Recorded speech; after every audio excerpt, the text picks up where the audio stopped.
રાજકોટમાં doctor B R. Ambedkar 133મી જન્મજયંતિ નિમિત્તે ભવ્ય ઉજવણી કરવામાં આવી। ભારતની નારી મુક્તિદાતા કોલંબિયા યુનિવર્સિટીમાં 300 વર્ષના ઇતિહાસમાં નંબર 1 વિદ્યાર્થી, વિશ્વ વિભૂતિ, Bharat Ratna, symbol of the knowledge, કાયદાના પિતા, બંધારણના ઘડવૈયા ડોક્ટર ભીમરાવ આંબેડકર 133મી જન્મજયંતિ રાજકોટમાં ધૂમધામથી ઉજવણી કરવામાં આવી। 150 foot ring road doctor B R. Ambedkar સર્કલથી શરૂઆત થઈ, જ્યાં પારડીથી રેલી એકત્રિત થઈ હતી।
વર્ષની જેમ આ વર્ષે પણ ભવ્ય આયોજન કરવામાં આવેલું છે અને તેની સાથે અત્યારે એવા આગેવાનો અહીં જોડાયેલા છે। એવા આગેવાનો સાથે આપણે વાત કરવાનો પ્રયત્ન કરીશું કે જે જોરશોરથી દર વર્ષે જે આયોજન થઈ રહ્યું છે તેના વિશે આપણે જાણવાનો પ્રયત્ન કરીશું।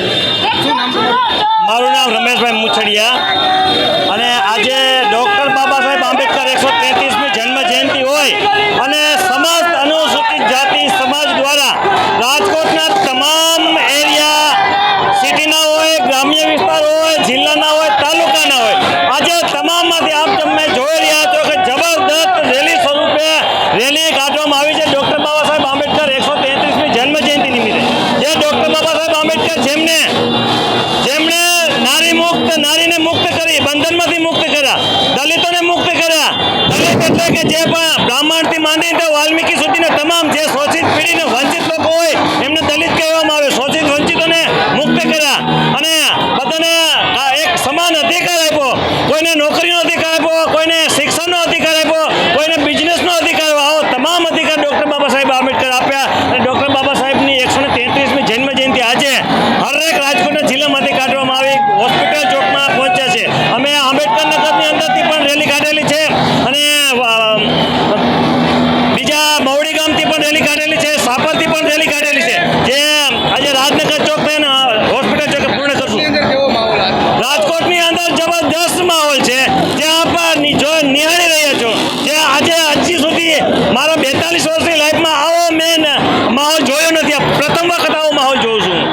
આપ જોઈ રહ્યા છો દર્શક મિત્રો, ગ્રુપના જે લોકો છે અને આપણી સાથે હાલ ઉપસ્થિત તેમની સાથે વાત કરવાના પ્રયત્ન કરીશું કે દલિત સમાજની અંદર સમગ્ર અનુસૂચિત સમાજના લોકો અહીં ડૉક્ટર બી.આર. આંબેડકરની સિવિલ હોસ્પિટલ ખાતે હવે આયોજન કરવામાં આવશે, તેમની સાથે વાત કરવાના પ્રયત્ન કરીશું। ભાઈ, જય ભીમ નમો બુદ્ધાય, જય ભીમ નમો બુદ્ધાય। સ્વયં સૈનિક દળના માધ્યમથી આજ ગુજરાતના તમામ જિલ્લાઓની અંદર ડૉક્ટર બાબા સાહેબ આંબેડકરની 133મી જન્મજયંતિ જે ગુજરાતના તમામ જિલ્લાઓની અંદર ઉજવવામાં આવે છે અને રાષ્ટ્રીય લેવલનો કાર્યક્રમ છે દિલ્હીની અંદર સ્વયં સૈનિક દળના માધ્યમથી એક મોટો કાર્યક્રમ દિલ્હીની અંદર પણ આપવામાં આવેલો છે અને બાબા સાહેબ અને તથાગત ગૌતમ બુદ્ધ અને મહાનાયકોના વિચારોને છે પ્રચાર પ્રસાર કરવા માટે એક ધામધૂમથી આ ઉજવણી કરવામાં આવી છે. રાજકોટમાં કેટલા સમયથી આ આયોજન? રાજકોટમાં જુઓ તો 2006થી સ્વયં સૈનિક દળના માધ્યમથી આયોજન કરવામાં આવેલું છે. અલગ અલગ જિલ્લાઓની અંદર કરવામાં આવતું હતું પણ આજે 133મી જન્મજયંતિ ગુજરાતના તમામ જિલ્લાઓની અંદર કરવામાં આવ્યું છે અને રાષ્ટ્રીય લેવલની અંદર એક મોટો કાર્યક્રમ સ્વયં સૈનિક દળના માધ્યમથી ગાંધીનગરની દિલ્હીની અંદર કાર્યક્રમ આપવામાં આવ્યો છે. રાજકોટની અંદર આ વખતની તૈયારી કેવી છે?